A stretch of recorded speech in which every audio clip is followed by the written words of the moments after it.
ETF index mutual funds నేర్చుకుని stock మార్కెట్లో రాణించాలనుకుంటున్నారా? వెంటనే ఈ నెంబర్కి కాల్ చేయండి.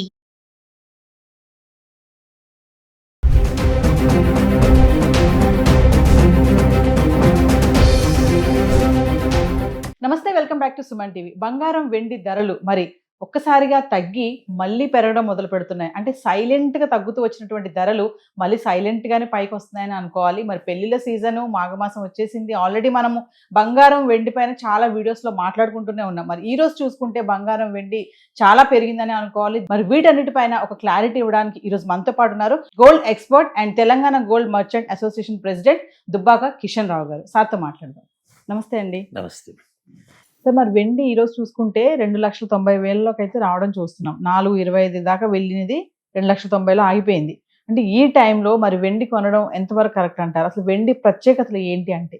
వెండి గోల్డ్కు ఆల్టర్నేటివ్ మెటల్, దాని తర్వాతనే కాపర్. అయితే ఈ గోల్డ్ను కొనలేని వాళ్ళు కొద్దిగా సాటిస్ఫాక్షన్ గురించి సిల్వర్ ఆర్నమెంట్స్, సిల్వర్ పట్టీలు, సిల్వర్ కడియాలు అన్నీ మళ్ళా గోల్డ్ కోటింగ్లో సిల్వర్ చైన్స్ వేసుకొని తృప్తి పడేయడానికి అడ్జస్ట్ అవుతుంటారు. ఇది ఇండియన్ మహిళల రిక్వైర్మెంట్స్. కానీ ఈ సిల్వర్ దీని ఒక్కటికే కాదు, మన బ్యాటరీలలో వాడతాము, సోలార్ ప్యానెల్స్లో వాడతాము, కంప్యూటర్ చిప్స్లో వాడతాము. ఈ రిక్వైర్మెంట్ ఎక్కువ ఉంది, అంటే ఇండస్ట్రియల్ రిక్వైర్మెంట్ ఎక్కువ ఉంది. దానివల్ల వెండి ఎప్పటికైనా కానీ మీకు మొన్న 4,20,000 వెళ్ళి మళ్ళా 2,50,000 వరకు వచ్చింది. ఇప్పుడు మళ్ళీ ఒక 30,000 పెరిగింది. ఈ పెరుగుదల కనబడుతుంది, కానీ అది ఇమ్మీడియట్గా మీకు లాభాలు ఇస్తుందని కొనడం కాదు. మీకు నిలకడగా ఉంచుకోవాలనుకుంటే తీసుకోవాలి, కానీ సిల్వర్తో గేమ్లో ఆడేటట్టు లేదు. అంటే వెండి పైన ఇన్వెస్ట్మెంట్ చేయడం అనేది ఎంతవరకు కరెక్ట్ అంటారు ఈ టైంలో? అదే రిస్క్ అని చెప్పాను కదా, ఇప్పుడు కూడా చెప్తున్నాను, మళ్ళీ కూడా చెప్తున్నాను. కొంచెం రిస్క్, కాకపోతే మన దగ్గర నిల్వ ఉంటే డబ్బులు పర్లేదు, ఏమైనా పర్లేదు అని అనుకున్న వాళ్ళకి మాత్రం లాభాలు వస్తాయి. ఇప్పుడు డిజిటల్ గోల్డ్, డిజిటల్ సిల్వర్ అంటూ ఉంటారు కదండి, అది ఎంతవరకు సేఫ్ అంటుంటే? రెగ్యులర్గా వెళ్ళి కొనుక్కోవడం కంటే ఈ డిజిటల్లో కొనుక్కోవడం అనేది కరెక్టేనా? మనకేమైనా రిటర్న్స్ బాగుంటాయా? అది ఓన్లీ పేపర్ వర్కేనండి. అది మన ట్రేడింగ్లో జస్ట్ షేర్ మార్కెట్లో ఎలాగో వెళ్తామో ఆ గోల్డ్ సిల్వర్లో అలా వెళ్తున్నాం, మెటల్స్లో. కానీ మీరు ఫిజికల్గా గోల్డ్ కొనడము, నిల్వ చేసుకోవడము, లాకర్లో పెట్టుకోవడము, ఇంట్లో జాగ్రత్తగా పెట్టుకోవడమే సేఫెస్ట్ మెథడ్. ఈ గేమ్స్లలో మన అందరూ చాలామంది సిల్వర్లో మోసపోయారు, ఇంకా కూడా మోసపోతారు. కాకపోతే మన దగ్గర డబ్బులు ఉంటే 10 లక్షలు ఉన్నాయనుకోండి, 3.5 కిలోలు వస్తుంది. తీసుకొని పెట్టుకుంటే మా ఫ్రెండ్స్ చాలామంది అలాగే చేశారు. 2 లక్షలు, 1,90,000 కొనిన సిల్వరు 4.5 లక్షల్లో చూసి సంతోషపడ్డారు. మళ్ళీ డౌన్ అయింది. అయినా కానీ వాళ్ళు పెరుగుతుంది అంటున్నారు. వాళ్ళు 100% కాన్ఫిడెన్స్ ఉంది వాళ్ళకు, లేదు పెరుగుతుందని అంటున్నారు. ధర తగ్గినప్పుడు కొనుక్కుంటే రేపు పెరిగినప్పుడు లాభాలు వస్తాయని ఆలోచన ప్రతి ఒక్కరికి ఉంటుంది. మరి ఇప్పుడు కొనుక్కోవడం 2,90,000 ఉంది వెండి, మరి ఇప్పుడు కొనుక్కోవచ్చు అంటారా? మళ్ళీ పెరిగే ఛాన్సెస్ ఉన్నాయని చెప్తున్నారా? 100% ఉన్నాయి, కానీ ఎన్ని రోజులు ఉంటాయి చెప్పలేము. అనిశ్చితి ఉంది సిల్వర్లో, గోల్డ్లో అలా లేదు. వెండి యూసేజ్ బాగా ఉంది కాబట్టి మరి సరఫరా కూడా అంతే ఉందా అండి? వెండి ఇప్పుడు మీరు అన్నట్టుగా సోలార్ ప్యానల్స్ అంటున్నారు, చిప్స్ అంటున్నారు, ఇంకా ఆటోమొబైల్స్ లో కూడా యూజ్ చేస్తున్నారు కదా. వెండి ఉపయోగం చాలానే ఉంది. మరి ఇంత ఉపయోగం ఉన్నప్పుడు, రేటు కూడా ఇంత ఉన్నప్పుడు సరఫరా ఉందా మరి వెండి సరఫరా? మెయిన్ అదే కదా ప్రాబ్లం. ఇప్పుడు చైనాలో ఎక్కువ ఉంది సిల్వర్, చైనాలో ప్రొడక్షన్ ఎక్కువ ఉంది, వాళ్ళు స్లోగా రిలీజ్ చేస్తున్నారు. అందువల్ల కూడా సిల్వర్ పెరగడానికి ఒక కారణం అవుతుంది అనమాట. ఎప్పుడైతే చైనా కొంచెం సిల్వర్ మార్కెట్లో ఎక్కువ వస్తుందో రేట్ పడిపోతుంది.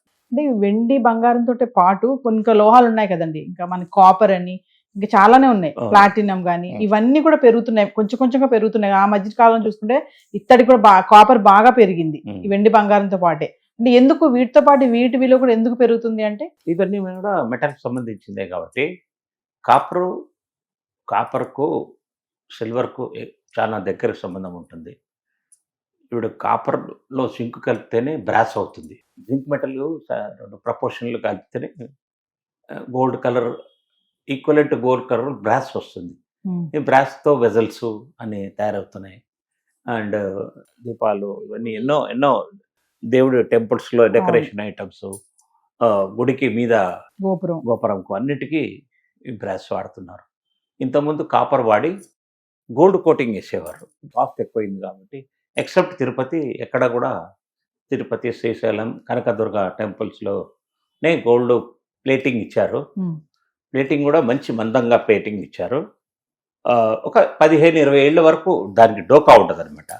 ఆ ప్రాసెస్ ఏంటంటే వాళ్ళు ఏం చేస్తారు, బ్రాస్ మీద గోల్డ్ పన్నీలాగా తీసి మెర్క్యూరీని ఫస్ట్ కాపర్కి పూసి ఈ ఫిల్మ్ను, గోల్డ్ ఫిల్మ్ని పెట్టి హీట్ ట్రీట్మెంట్ ఇస్తారు. పట్టేస్తుంది, అవును. ఇంకా రాదు.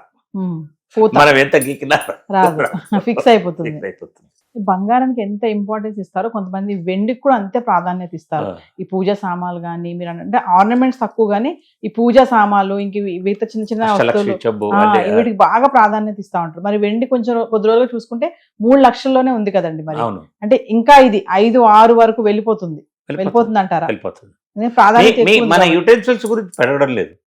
ఇంటర్నేషనల్ గా మార్కెట్ లో వేరే వాడికి రిక్వైర్మెంట్స్. ఎక్స్రే ఫిలిం లో కూడా సిల్వర్ Silver వాడతారు, అవును. అంటే మనం వాడే ఈ ఆర్నమెంట్స్ కానీ మీరు అన్నట్టుగా దాని వల్ల వస్తువుల వల్ల కాదు అంటున్నారు. Yes, అంటే ఆటోమొబైల్స్, చిప్స్ 5% కాదండి అది. మన world wide requirement of ornaments in silver 5% కూడా లేదు. ఓకే. మిగతాదంతా కూడా ఇండస్ట్రియల్ యూస్కే ఉందన్నమాట. ఎస్.